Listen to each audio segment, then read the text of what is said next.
Winning Blueprint presents.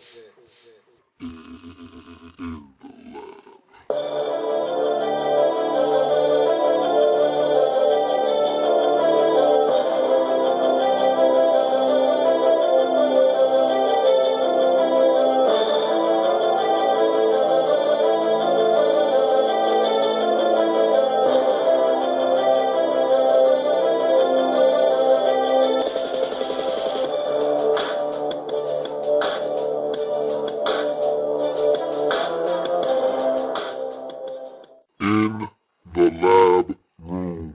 Welcome, you are in the lab room. I'm your host, Luke. Thank you for joining me. It's Friday. Who doesn't love a good old-fashioned Friday? There's no better day of the week than Friday. I tell you why. There's so much to look forward to on a Friday evening. There's the rest of the night on Friday. You're off, most likely. Everyone's not off on Saturday, but for the majority of us, you're off that next day on Saturday. And even better, you don't have another day to look forward to of work. You're off again on Sunday. So you're staring at essentially 2 days of rest and relaxation, a time to be a bum or time to get some things done, whatever floats your boat. And so Fridays are great because there's so much to look forward to. On Saturdays are awesome, but Saturdays always leave you thinking about Sunday and the potential working of Monday looming around the corner. So you don't fully enjoy your Saturday the way you should because now you're starting to think about, man, Sunday is a day of just pure relaxation. Whether you go to church or not, it's a day to kick back, relax, and kind of get your things in order for the week to come. So you're already kind of game planning for the rest of the week on Sunday. So Friday is that day. Friday is that one day that you can actually say, man, I can do whatever I want tomorrow, and whatever the consequences from what I do on Saturday, I can relax on Sunday. Can't say that about any other day, because if you have a huge party and some things happen on Saturday, you can relax and kind of get your wits about yourself on Sunday, but you got to go right back at it on Monday.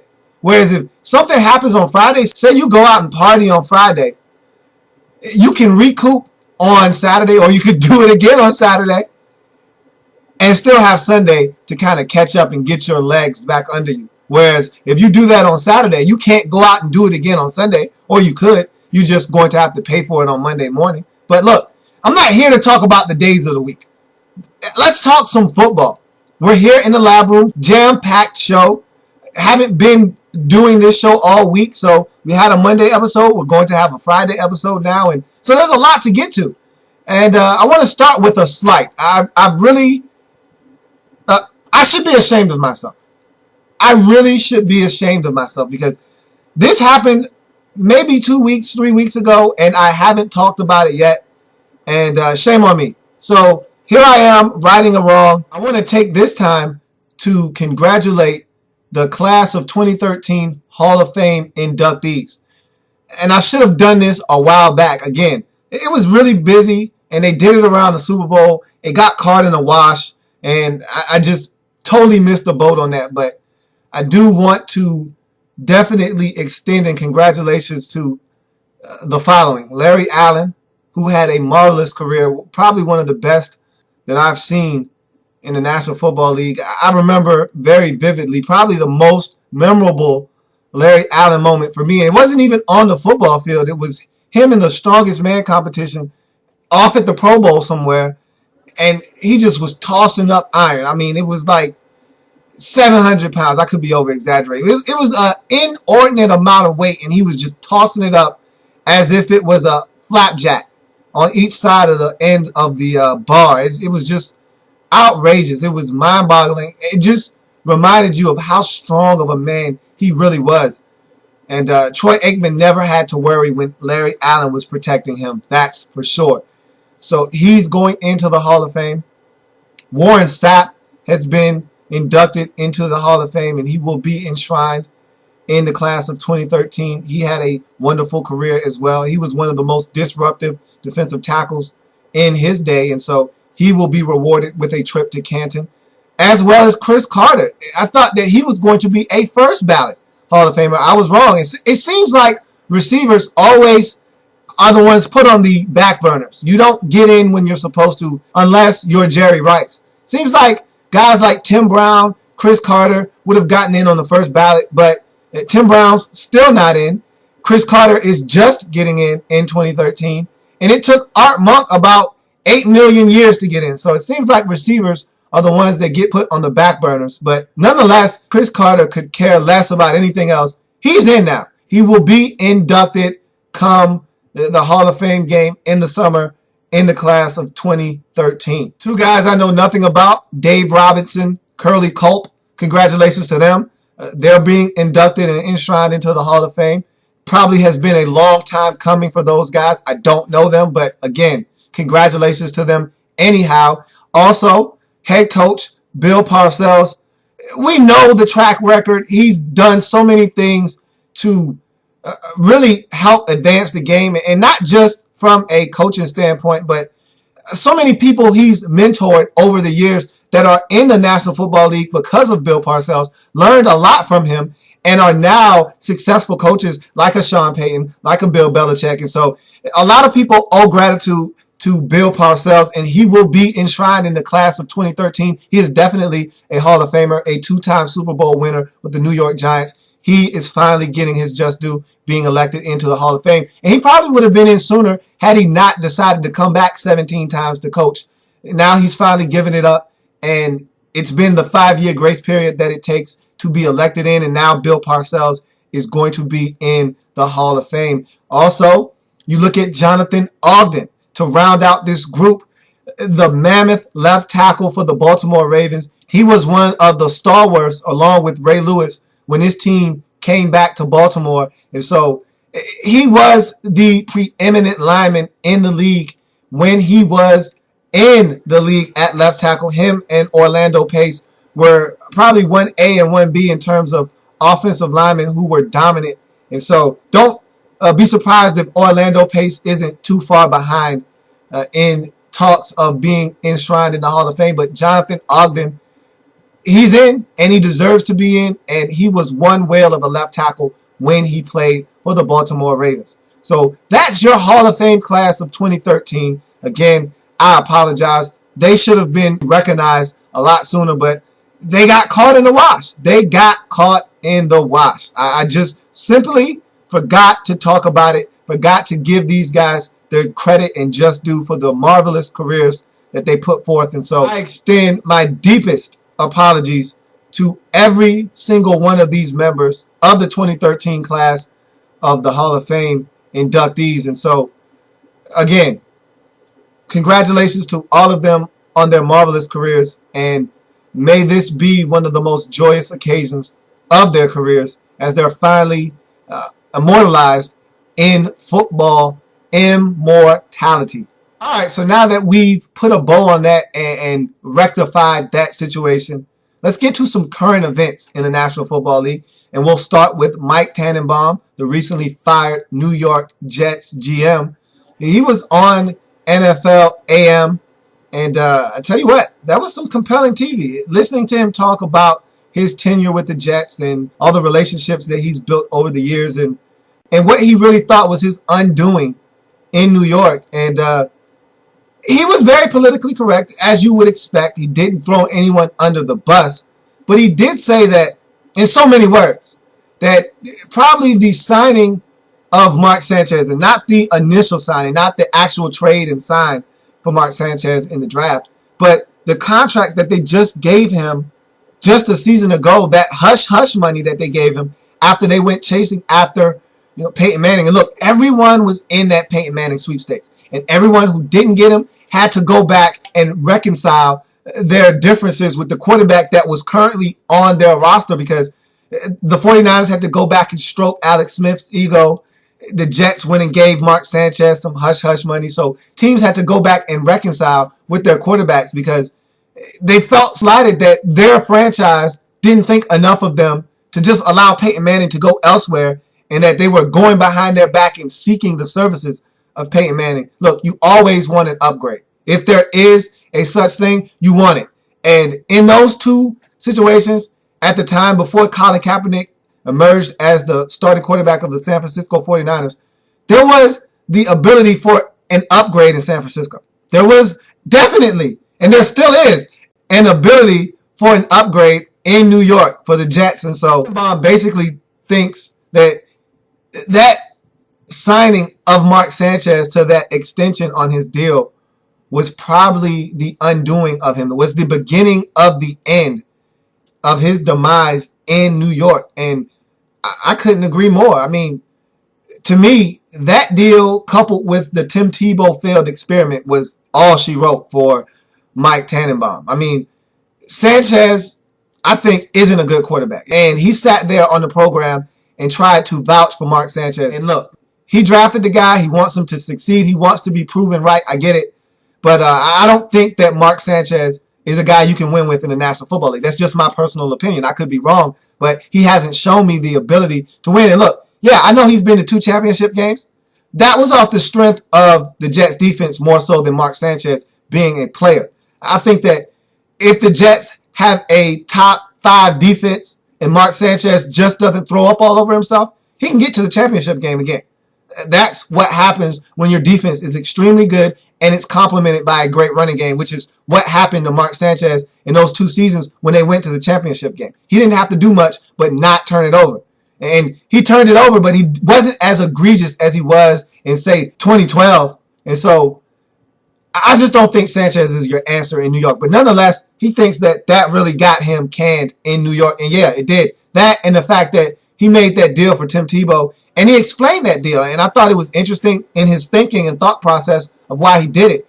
They had just lost Brad Smith a season previous. And they thought they were losing a lot with Brad Smith, which they were, because Brad Smith brought an element to their offense that no one else could bring. Ex-quarterback in college. He could throw the football out of that wildcat formation. You could never quite sleep on the fact that he could throw the football, but you knew he was running it for the most part. But nonetheless, he could throw it. And so the element of him throwing it was there. He could run it, of course, out of that wildcat formation. And also, he was a threat on the special teams. So he was a jack of all trades for the Jets. They lost him to the Bills in free agency. They were looking to replace him with a guy like Tim Tebow. Jack of all trades, can be your quarterback, can run the wildcat, and also could give you the space and ability to run some gadget plays on special teams. So they thought they were replacing Brad Smith. What they were really doing was bringing a headache to New York because it just didn't work out. And it turned into a media circus and frenzy. They lost, and now someone had to fall on the sword, and it ended up being Mike Tannenbaum. So thought that was a very interesting interview that he had on NFL AM with that crew on that morning show for NFL Network. And also, looking at another situation, Jermichael Finley. Will he be back in Green Bay? I just recently did the lab follow-up for the Green Bay Packers, and I cautioned the fans in Green Bay, don't be so hasty to run this guy out of town. You're making a monumental mistake if you do. I can attest to this from firsthand experience being a Redskins fan and watching the fans in Washington run Carlos Rogers unnecessarily out of town. Now look, had the Redskins ended up and paid him money, he probably would have stayed. But the fans were just as brutal as the Redskins management was in respects to re-signing Carlos Rogers. I thought that the fans were very disrespectful and very out of line when criticizing Carlos Rogers. The guy was a solid bang-up cover corner. Yeah, he didn't catch the football in Washington, but he was always around the ball. I will take a guy every day of the week that gets his hands on the football. Maybe he's not catching it the way you would like him to, but he's getting his hands on the football, not allowing the receiver to catch it, and getting guys and teams off the field on third down. Give me that guy every day of the week. Carlos Rogers was that player for the Redskins. The fans ran him out of town unceremoniously, and now we're left looking for a corner to fill that void, as Carlos Rogers was our best cover corner. The same thing will happen to you in Green Bay if you're not careful. Jermichael Finley is a talented guy. Yes, he has lapses in concentration. Yes, he does not catch the ball as much as he should. Yes, he does talk a little too much in the media. So does his agent. But the guy is ultra talented. You have not seen the best of Jermichael Finley. And if he's just given the opportunity to continue to mature mentally and as well as physically on the football field, I think you'll get the best out of Jermichael Finley. He can be a 78, 83, 90 catch a season guy if he is allowed to be in that offense, if he starts to focus and catch the football. But if you run him out of town, I swear you'll regret it. He'll go somewhere else. He'll flourish if he's in the right system, with the right quarterback, in the right offense. He'll flourish, and then you'll be kicking yourself because you'll be left with someone that you'll have to snag in free agency who's not as talented as Jermichael Finley, or someone that you'll get in the draft who is not as talented as Jermichael Finley. Jermichael Finley is a rare physical specimen at the tight end position in the National Football League, and I'm telling you right now, getting rid of him will not solve your issues. And really, he's a help to your offense. Sometimes he's a hindrance when he doesn't catch the football, but he's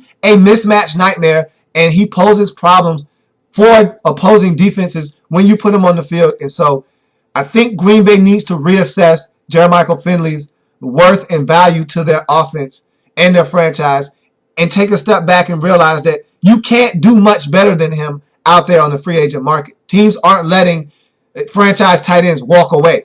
And so you'll either have to draft someone like him that can get it done, or you'll have to find a guy that has the potential that he has in free agency that's underachieving and see if you can get the most out of him. The only one that comes to mind for me is Jared Cook Jr. If you can get your hands on Jared Cook from Tennessee, he's in the mold of a Jermichael Finley. Very athletic, very fast, has great hands, can make things happen. I just think that he's not used enough in Tennessee. Maybe if you get your hands on him, you could let Jermichael Finley walk. But again, if you're the Green Bay Packers, you don't want to roll the dice and allow him to walk and have Jared Cook sign somewhere else or have him go back to Tennessee, because then you're stuck looking to get a guy like a Martellus Bennett who is not as talented as Jermichael Finley. Or you'll find yourself searching through the draft to find a guy who probably won't be as talented as Jermichael Finley. I heard a story the other day that Percy Harvin is potentially on the block. I talked about it on Monday, and been listening as to what has been going on with that situation, and I'm hearing now that Percy Harvin wants Megatron money. Really? Now look, I'm a big Percy Harvin fan. I think that he's a wonderful talent in the National Football League. There's not many guys in the league that can do what he does on the football field. But look, let's be realistic here. There's no one else in the league worth Megatron money, maybe except Larry Fitzgerald.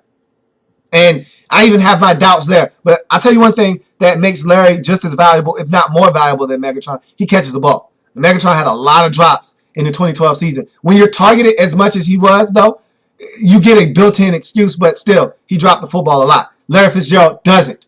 And he plays with a lot of garbage out there, does Larry Fitzgerald, and still puts up big numbers. So respect is due and given to Larry Fitzgerald. But there's no one in the league other than those two that deserve to be paid like that. You think of like guys like Andre Johnson, Roddy White. They're the next tier down. And so I don't even think Percy Harvin is in that category of elite receiver. I think he's a step down from those guys, that second tier. I think he's a step down from there. So for him to say that he thinks he deserves Megatron money, that's a little bit far-fetched, my friend. And look, I tell you what, smart businessmen always start higher than what they're really looking for. You always start with some astronomical number that's outrageous, that seems way, way far-fetched, so that somewhere in the middle of what you're really looking for and what the team is willing to pay, you guys meet somewhere in the middle, in a common ground. And so I think that's basically what Percy Harvin is doing here. He's setting the bar extremely high. He's really looking for money somewhere around here. The teams that are probably interested in him are looking to pay him somewhere around here. And at the end of the day, they'll have to find a way to meet somewhere in between.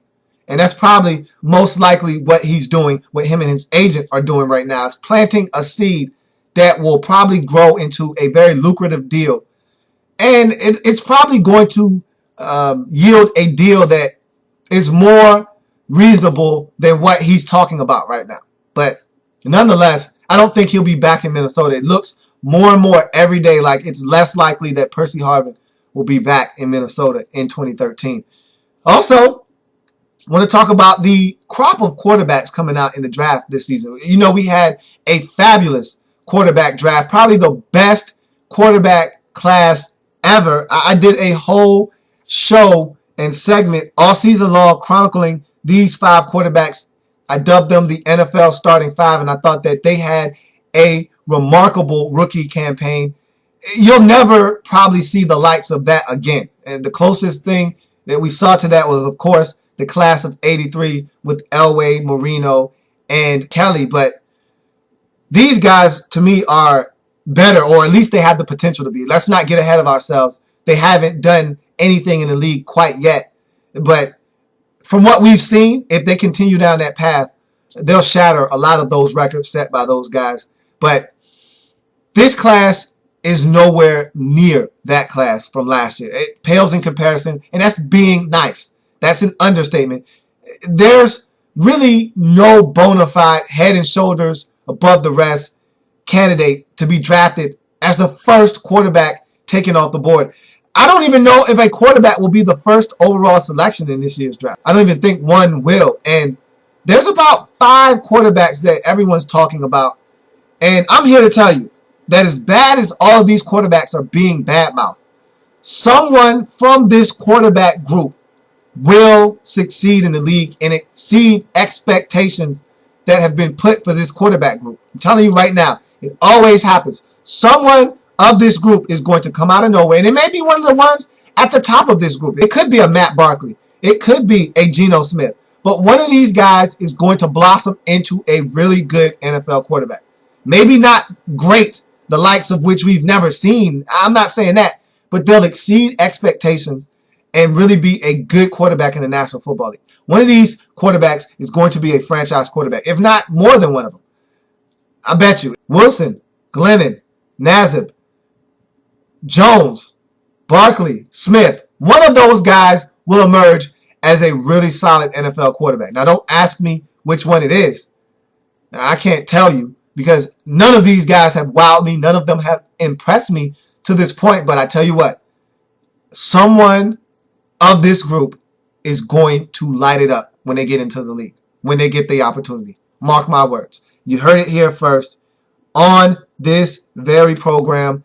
It's February 15th, 2013, 5:47 in the evening. You heard it here first.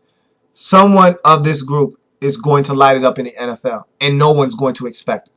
So that's it. Throw it up. It's a touchdown. One tackle on this quick extra point.